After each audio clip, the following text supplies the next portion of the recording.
আজি আমাৰ ইয়াত বিক্ৰমপুৰ গাঁৱত আমাৰ নৱগঠিত এক বনচু নামৰ ছাত্ৰ সংগঠন আমাৰ নৱগঠিতভাৱে ইয়াত আজি কমিটি গঠন কৰিছে। এই কমিটি গঠন কৰাত আজি আমাৰ বিক্ৰমপুৰ গাঁৱৰ আমাৰ দুজনকৈ এজন প্ৰেছিডেণ্টৰ দায়িত্বত এজন ভাইচ প্ৰেছিডেণ্টৰ দায়িত্ব দিছে। আমি যথেষ্ট উৎফুল্লিত হৈছোঁ।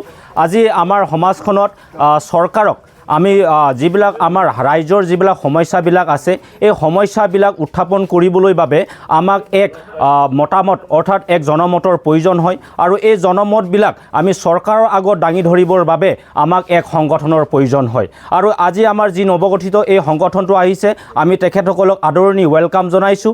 কাৰণ আমাৰ এই অঞ্চলটোত যথেষ্ট পৰিমাণে সমস্যা ভৰপূৰ হৈ আছে আৰু এই ভৰপূৰ সমস্যাবিলাক আমি স্থায়ীভাৱে সমাধান কৰিবৰ বাবে আমি চৰকাৰৰ ওচৰত আমি দাবীবোৰ উত্থাপন কৰিব বিচাৰোঁ আৰু এই দাবীবোৰ উত্থাপন কৰাৰ বাবে আমাক এক প্লেটফৰ্ম লাগে। আৰু আজি এই প্লেটফৰ্ম হিচাপে আমাৰ এই এটা ছাত্ৰ সংগঠন আমি য'ত আজি আমি সভাপতি আৰু উপসভাপতি হিচাপে দায়িত্ব লাভ কৰিছোঁ, আমি যথেষ্ট সুখী হৈছোঁ। আজি যাতে আমাৰ সমস্যাবিলাক আমি অতি সমাধান কৰিবৰ বাবে চৰকাৰৰ ওচৰত আমি প্ৰশ্ন উত্থাপন কৰি সমাধান কৰিবৰ বাবে বাট প্ৰশস্ত কৰি দিয়ে, তাৰ বাবে আমাৰ এই সংগঠনে ৰাইজৰ এক মতামত হ'ব বুলি আমি আশা প্ৰকাশ কৰিছোঁ।